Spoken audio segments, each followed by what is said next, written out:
નમસ્કાર, ન્યૂઝ બુલેટિનમાં આપનું સ્વાગત છે। હું છું પંકજ। શરૂઆત મહત્વપૂર્ણ સમાચારથી। આજે ફરીથી ઈંધણના ભાવમાં વધારો થયો। પેટ્રોલ ડીઝલના ભાવ વિક્રમી સપાટી પર પહોંચી રહ્યા છે। પેટ્રોલમાં 34 પૈસા વધ્યા, જ્યારે ડીઝલમાં 38 પૈસાનો વધારો થયો છે। એટલે કે હવે આ પેટ્રોલનો ભાવ 103 ને પણ પાર થઈ ગયો છે। તો ડીઝલ પણ 100 રૂપિયાને પાર થઈ ગયું છે। પેટ્રોલ ડીઝલનો ભાવ લગાતાર વધી રહ્યો છે, જ્યારે કે ક્રૂડ ઓઇલના ભાવ હાલમાં સ્થિર છે, છતાં પણ રોજ પેટ્રોલના ભાવ વધી રહ્યા છે। મધ્યમ વર્ગને સૌથી મોટો માર મોંઘવારીમાં પેટ્રોલ ડીઝલ પર છે, કારણ કે પેટ્રોલ ડીઝલના ભાવ વધે છે એટલે તેને સાથે ટ્રાન્સપોર્ટેશનને લગતી તમામ વસ્તુઓના ભાવમાં વધારો થવાના સંકેત હોય છે। એટલા માટે જ પેટ્રોલ અને ડીઝલના સતત વધી રહેલા ભાવ મધ્યમ અને ગરીબ વર્ગ માટે પડતા પર પાટું સમાન છે।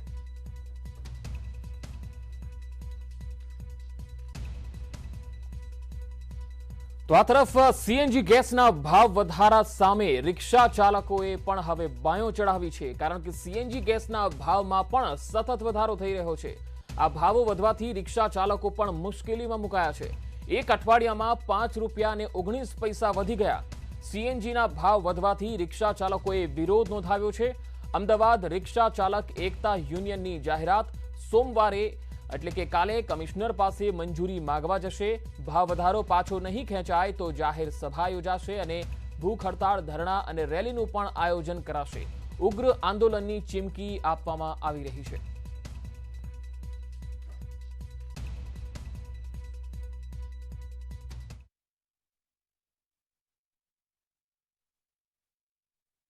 મોંઘવારીનો માર અને જનતા પર પડી રહ્યો છે અને આ દિવસે ને દિવસે વધતી જતી મોંઘવારી છે, લોકોને જીવન જીવવું મુશ્કેલ બની ગયું છે। ત્યારે જે રીતે પેટ્રોલ, ડીઝલ અને સીએનજીના ભાવ વધી રહ્યા છે અને એ સીએનજીના ભાવ વધતાની સાથે જ રિક્ષા ચાલકો છે તેમાં રોષ જોવા મળી રહ્યો છે, કારણ કે છેલ્લા 2 વર્ષથી તો આર્થિક નુકસાન છે તે કોરોનાની મહામારીમાં ગયું છે અને હવે સીએનજીના ભાવનો માર પડ્યો છે। વિજયભાઈ, શું કહેશો કે જે રીતે ભાવ વધી રહ્યો છે સતત, આપની શું રણનીતિ?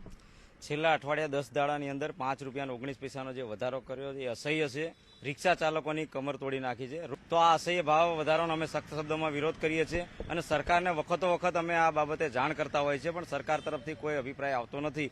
તો આ વખતે અમે ગાંધી ચિંધ્યા માર્ગે આવતીકાલે કમિશનરશ્રીને મળી એની પરમિશન લઈને કાયદેસરની ગાંધી ચિંધ્યા માર્ગે અમે આંદોલનની શરૂઆત કરીશું, જેની અંદર અમારી રેલી હશે, ધરણા હશે, ભૂખ હડતાલ હશે અને અંતે જો સરકાર નહીં માને તો અમે હડતાલ પણ કરીશું અને માત્ર અમદાવાદ શહેરની પણ સમગ્ર ગુજરાતના રિક્ષા ચાલકોને જોડી અને ઉગ્રમાં ઉગ્ર અમે લડત કરીશું। તમારી શું માંગ છે? મુખ્ય માંગણી અમારી તો એ જ છે કે સીએનજીનો ભાવ વધારો રાતોરાત ના થવો જોઈએ, એની જાહેરાત થવી જોઈએ। હર 6 મહિને કે 12 મહિને જેનો ભાવ વધારો થવો જોઈએ। અત્યારે જે ભાવ વધારો કર્યો છે અસહ્ય છે, પાછો લેવો જોઈએ અને અમારા રિક્ષાના ભાડામાં છેલ્લા 3 વર્ષથી વધારો નથી કર્યો, એ ભાવ વધારો અમને મળવો જોઈએ, જે અમારો હક છે। 3 વર્ષથી જો બધા પ્રકારની મોંઘવારી વધી હોય તો મોંઘવારીને ધ્યાનમાં લઈ અને 3 વર્ષને ધ્યાનમાં લઈને અત્યારે અમારું મિનિમમ ભાડું 15 છે એને 20 કરી દેવું જોઈએ અને જે કિલોમીટરે 10 રૂપિયા છે પર કિલોમીટર એને 20 કરી દેવાની અમારી માંગણી છે। આપ શું કહેશો જે રીતે ભાવ વધી રહ્યો? इसमें तो गैस का भाव कम ही करना चाहिए, जहाँ तक बने तो वापस लेना ही पड़ेगा। 2 વર્ષથી સતત માર પડી રહ્યો હતો, હવે સીએનજીના ભાવમાં વધારો થઈ રહ્યો છે, પેટ્રોલ ડીઝલ વધી રહ્યા છે। આપ શું કહેશો, આપની શું રણનીતિ રહેશે કે હવે આગળની તમારી ડિમાન્ડ શું હશે? મોંઘવારી 3 વર્ષથી તો ફી નહીં ભરી હતા છોકરાની। હવે રિક્ષાવાળા મારા ભાઈઓ બધા દેવાદાર છે, 2-2 લાખનું દેવો આ કોરોનામાં આવે। સરકાર હજી અમને સહાયતા કરી નહીં। અમે વારંવાર ધક્કા ખાઈને કંટાળીએ, કોઈ સાંભળતું જ નહીં અમારું। નાનામાં અત્યારે અમારે દૂધ ચા લાવવાના ફાંફા થઈ ગયા, ચા પીવો તો 10 વાર વિચાર કરવું પડે। વિચાર કરવો પડે કે જે રીતે મોંઘવારી વધી ગઈ છે એના કારણે હવે તમે ભાડું વધારશો તો પણ લોકોને મુશ્કેલી પડશે અને નહીં વધારો તો તમને મુશ્કેલી પડશે, શું કહેશો? ભાડું વધારીશું તો લોકોને મુશ્કેલી તો પડે છે, પણ અમને વધારે મુશ્કેલ છે। અત્યારે અમે લોકડાઉનના બી અમે લોકોએ પૂરેપૂરું મકાનનું ભાડા ભરાયા છે અને સ્કૂલની ફી તો દરેક રોજ ફોન આવે છે। એક સવારે ના આવે તો સાંજે તો તમારે ફોન આવે છે કે ભાઈ તમારી સ્કૂલની ફી ભરો। હવે ધંધો થતો નથી, એ પ્રમાણે અમારે તો ભાઈ અમે ફી કઈ રીતે ભરીએ? આજે 2 છોકરા ભણાવવા હોય તો 2 છોકરા ભણાવવાની બી અમને અત્યારે બહુ અગવડ પડી રહી છે અને ઘરમાં ખાવાનું બહુ એ છે, મકાનનું ભાડું બી અમે નથી કાઢી શકતા। બિલકુલ, કારણ કે જે રીતે ભાવ વધી રહ્યા છે અને તેના કારણે નાના લોકો છે કે જે રિક્ષા ચાલકો છે રોજે રોજનું કમાય અને રોજે રોજ ખાતા હોય છે તેવા લોકોને ખૂબ મુશ્કેલી પડી રહી છે, ત્યારે સરકાર હવે આ જે મોંઘવારી વધી રહી છે તેને કંટ્રોલમાં લાવે, સાથે જ તેમણે રિક્ષા ભાડું છે તેને વધારવા માટે પણ માંગ કરી છે. કેમેરામેન પંકજ સાથે વિભુ પટેલ, ન્યૂઝ 18 ગુજરાતી, અમદાવાદ. અમદાવાદમાં સાબરમતી નદીમાં ગંદકીનું સામ્રાજ્ય જોવા મળી રહ્યું છે. સાબરમતી નદીમાં જાણે લીલી ચાદર જેવા દ્રશ્યો જોવા મળ્યા. સાબરમતી નદીની સફાઈ પાછળ ખર્ચાય છે કરોડો રૂપિયા. આ કરોડોના ખર્ચે થાય છે અહીંયા સફાઈ, પણ સાબરમતી નદીની આવી અવદશા જે છે એ પહેલા ક્યારેય નથી જોવા મળી. આ દ્રશ્યો કોઈ ક્રિકેટ ગ્રાઉન્ડના નથી, સાબરમતીના નીર પર છવાયેલી લીલ છે. હાલ રિવરફ્રન્ટથી સંવાદદાતા વિભુ પટેલ અમારી સાથે જોડાયા છે. વિભુ, સાબરમતી નદીમાં ગંદકીનું સામ્રાજ્ય કોઈ પહેલી વખત નથી સામે આવ્યું. આ પહેલા પણ સાબરમતી નદીમાં કેમિકલયુક્ત પાણી ઉદ્યોગો દ્વારા પણ છોડવામાં આવી ચૂક્યું છે, છતાં પણ અહીં સફાઈના નામે માત્ર કાગળ પર સફાઈ થતી હોય છે. તંત્ર શું કરી રહ્યું છે? એએમસી શા માટે આંખ આડા કાન કરી રહ્યું છે?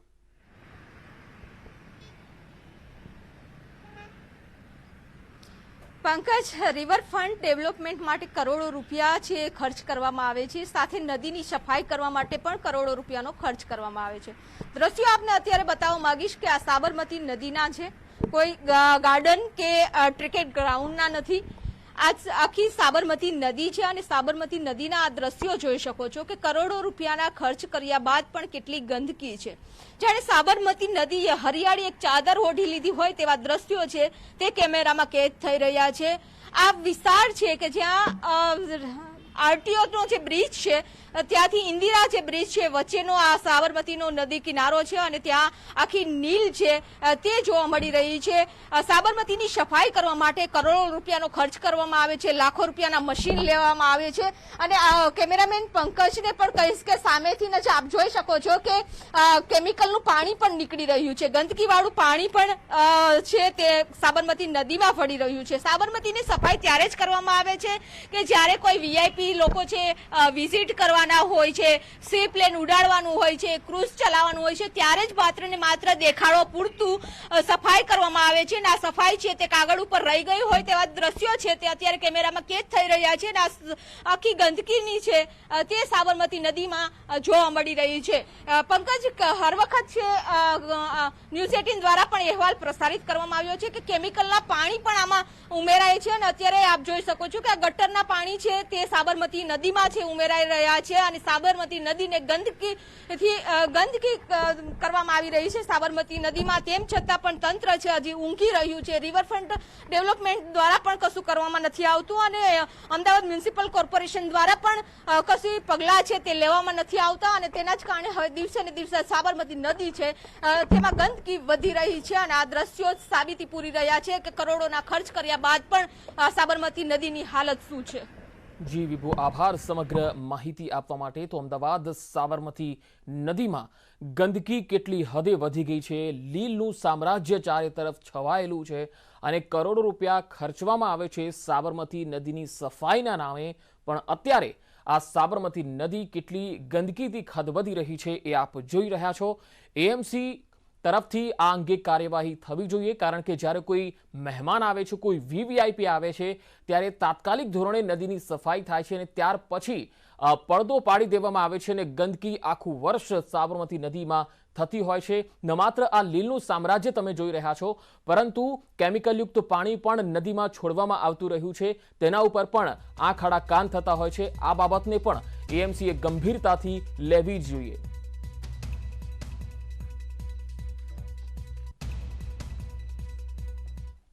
કેરળના કેટલાક જિલ્લાઓમાં ભારે વરસાદ પડવાથી ભયાનક પૂરની સ્થિતિ સર્જાઈ.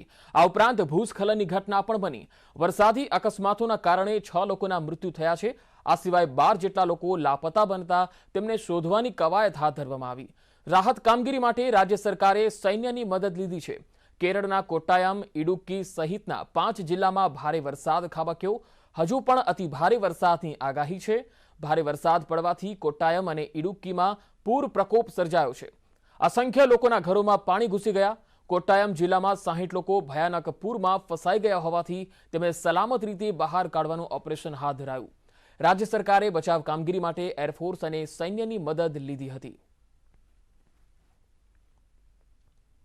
તો કોટ્ટાયમ, એર્નાકુલમ, ઇડુક્કી, ત્રિશુર એમ 5 જિલ્લામાં હવામાન વિભાગે રેડ એલર્ટ જારી કર્યો છે. આ સિવાયના તિરુવનંતપુરમ, કોલ્લમ, અલાપ્પુઝા અને પલક્કડ, મલપ્પુરમ, કોઝિકોડ અને વાયનાડ એમ 7 જિલ્લામાં ઓરેન્જ એલર્ટ અપાયું છે. માર્ગની વચ્ચોવચ્ચ એક બસ પાણીમાં ફસાઈ ગઈ હતી તો કેટલાક સ્થળોએ લોકોના મકાન પણ ધરાશાયી થયા હોવાના દ્રશ્યો સામે આવ્યા. ઘણા વિસ્તારોમાં બાઇક અને કાર જેવા વાહનો તણાઈ ગયા હોવાના બનાવો પણ બન્યા. ભારે વરસાદના કારણે રાજ્યમાં ભૂસ્ખલનની 4 ઘટનાઓ બની. નદી કાંઠાના નીચાણવાળા વિસ્તારમાં રહેતા અસંખ્ય લોકોનું સ્થળાંતર કરવામાં આવ્યું. કેટલાક લોકો ઈજાગ્રસ્ત બન્યા. રાજ્યના દક્ષિણ વિસ્તારોમાં આવેલા સંખ્યાબંધ ગામડા સંપર્ક વિહોણા બન્યા.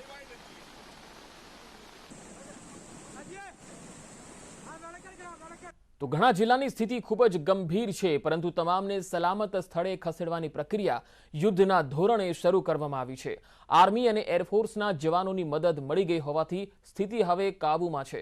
હવામાન વિભાગના કહેવા પ્રમાણે અરબી સમુદ્રમાં લો પ્રેશર સર્જાવાને લીધે કેરળમાં વરસાદ ખાબક્યો છે. હજુ પણ 1-2 દિવસ સુધી ભારેથી અતિભારે વરસાદ પડે તેવી શક્યતા છે. હવામાન વિભાગે અને રાજ્ય સરકારે 12 જિલ્લાઓના લોકોને સાવધાન રહેવાની ચેતવણી આપી છે અને ભૂસ્ખલનની શક્યતા હોવાથી પર્વતીય વિસ્તારોમાં ન જવાની સૂચના પણ આપી છે.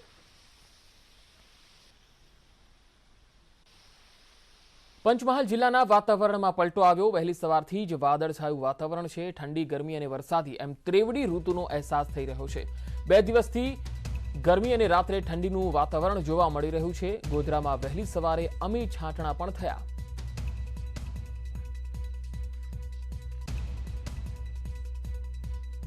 તો સાબરકાંઠા જિલ્લામાં વાતાવરણમાં પલટો આવ્યો. અહીંયા પણ અનેક સ્થળોએ વાદળછાયું વાતાવરણ છે. વહેલી સવારથી જ વાદળછાયું વાતાવરણ જોવા મળી રહ્યું છે. તો સાબરકાંઠા જિલ્લામાં પણ વાતાવરણમાં પલટો જોવા મળ્યો. અનેક સ્થળોએ વાદળછાયું વાતાવરણ છે. તો દિવસે ગરમી અને રાત્રે ઠંડીનો અહેસાસ પણ થઈ રહ્યો છે.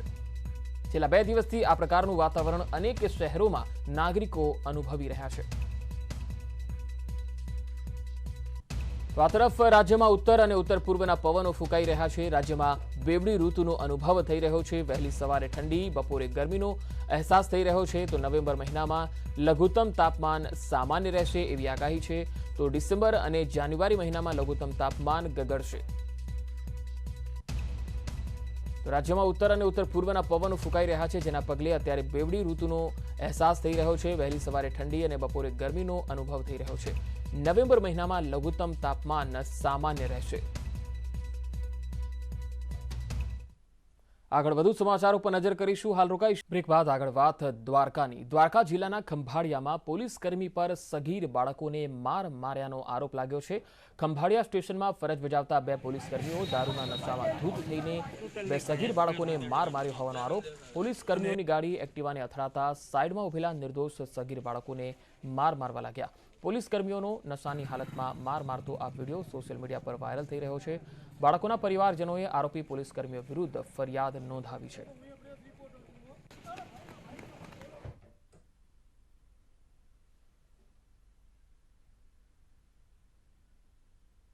એ લોકો રાવણ દશેરાનું દહન કરીને જતા હતા. રેલવે સ્ટેશન ઉપર તેલીના પુલ ઉપર ઠંડુ પીતા હતા. અહીંયા ફૂલ સ્પીડમાં એક ગાડી આવી છે, પોલીસવાળાની હતી, અને પોલીસ જમાદાર પોતે ફૂલ ટલી થઈને હતો, જે ઊભી નથી થઈ શકે એમ. બીજા એક એક્ટિવાવાળાને અથડાવી આ લોકો પાસે ગાડી આવી અને આ લોકોને પછી મારવા માંડ્યા. છોકરાનું ગળું દાબ્યું, હાથ પગ કર્યા, મોબાઈલના ઘા કર્યા અને હજી એક મોબાઈલ ખોઈ નાખ્યો છે, જે ઘા કરીને નાખી દીધો છે. મહેસાણામાં ચડ્ડી બનિયાન ગેંગનો આતંક. ચડ્ડી બનિયાન ગેંગના 7 જેટલા શખ્સો એક દિવસમાં 5 સ્થળો પર ત્રાટક્યા. 4 ફેક્ટરી સહિત એક ફાર્મ હાઉસમાંથી 3 લાખ રોકડ, બંદૂક અને 6 મોબાઈલ ચોરી ગયા. બાયપાસ પાસે આવેલ ઉમા ઓક્સિજનમાં આ ગેંગના લોકો સીસીટીવીમાં કેદ થયા હતા.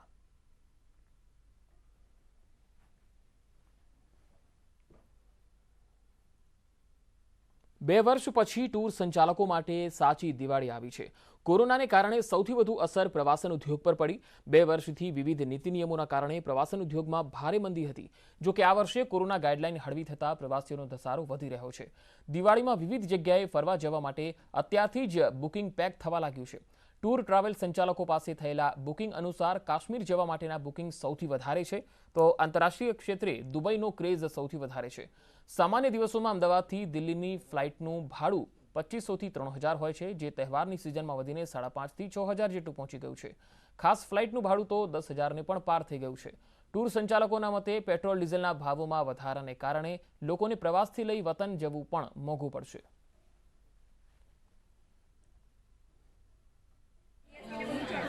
જો ડેસ્ટિનેશન વાઇઝ કહેવા જવું તો પહેલાં કાશ્મીર સૌથી વધારે સારામાં સારી બુકિંગ છે, ત્યારબાદ સિક્કિમનો નંબર આવે છે, પછી હિમાચલનો જ આવે. દશહરામાં એવું છે કે પ્રવાસીઓ છેલ્લા 2 વર્ષથી જે ઘરમાં બંધ હતા, લોકો આમ જોવા જઈએ તો દિવાળી 2019માં ફર્યા હતા, પછી સમરની સિઝન 2020ની ના થઈ, સમરની સિઝન 21ની ના થઈ, અને દિવાળી 2020 પણ લોકો ફરી ના શક્યા.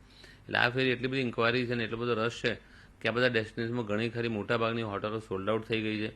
જે પ્રમાણે ડીઝલના રેટ આજે 80% વધી ગયા પર્સન્ટેજ વાઇઝ, એ પ્રમાણે અમારા રેટ 20-30% જ વધ્યા છે.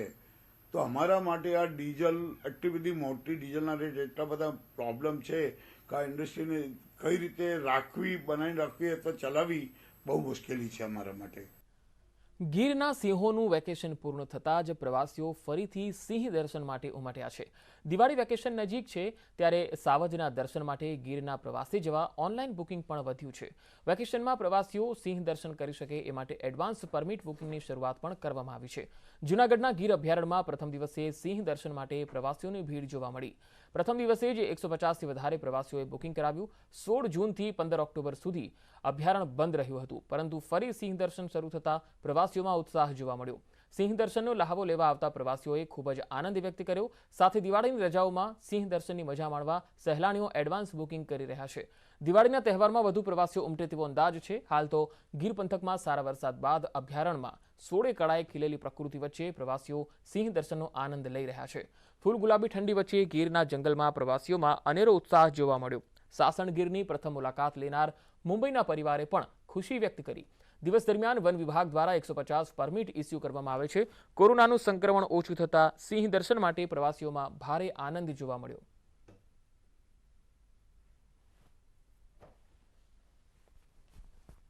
જંગલ ખરેખર ઘણું જ beautiful after very good monsoon. સરસ લશ ગ્રીન છે, ગ્રીનના બહુ જ બધા શેડ્સ જોવા મળે છે. એના લીધે આજે મને દરેક એનિમલ અને સાથે ઘણા બધા બર્ડ્સ જુદા જોવા મળ્યા. કદાચ મારો નજરિયો જુદો હતો. તરત જ અમને 5નું ગ્રુપ મળ્યું, જેમાં એક મેલ, 2 ફિમેલ, 2 સબ એડલ્ટ હતા. સબ એડલ્ટે બહુ જ મજા કરાવી. લાયન કન્ઝર્વેશન માટે ગુજરાત ફોરેસ્ટ ડિપાર્ટમેન્ટ બહુ જ સારું કામ કરી રહી છે. ગુજરાત ગવર્મેન્ટને આ ડાયરેક્શનમાં જે અહીંના અધિકારીઓ છે, પ્લસ લોકલ કમ્યુનિટીઝનો જે સપોર્ટ મળી રહ્યો છે ગીરને, એ ફેન્ટાસ્ટિક છે. આ જ કામ આગળ જતાં કરવું જ જોઈએ. જે ગ્રેટર ગીરનો આખો જે પ્રોજેક્ટ છે એને ઘણો જ આગળ લઈ જવો જોઈએ, અને let Saurashtra be the capital of lions throughout the world. બોટાદમાં પ્રદેશ અધ્યક્ષ સી.આર. પાટીલ પહોંચ્યા. ગઢડા ખાતે બીએપીએસ મંદિર ખાતે તેઓ પહોંચ્યા છે. સી.આર. પાટીલ બીએપીએસ મંદિરમાં દર્શન કરવા માટે પહોંચ્યા. બોટાદના ગઢડાના ધારાસભ્ય સૌરભ પટેલ, આત્મારામ પરમાર, ભરત બોઘરા સહિતના ભાજપના આગેવાનો પણ ઉપસ્થિત રહ્યા.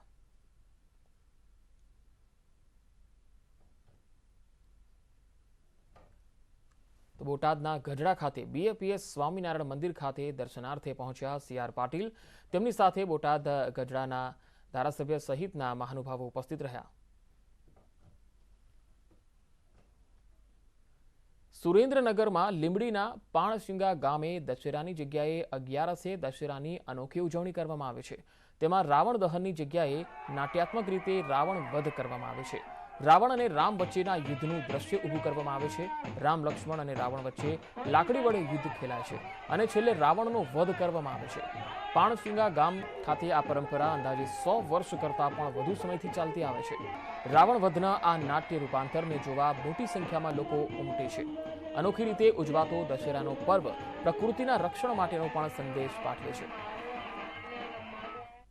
ફટાકડાથી રાવણ દહન કરવામાં આવે છે, તેમાં પ્રકૃતિને ઘણું બધું નુકસાન થાય છે.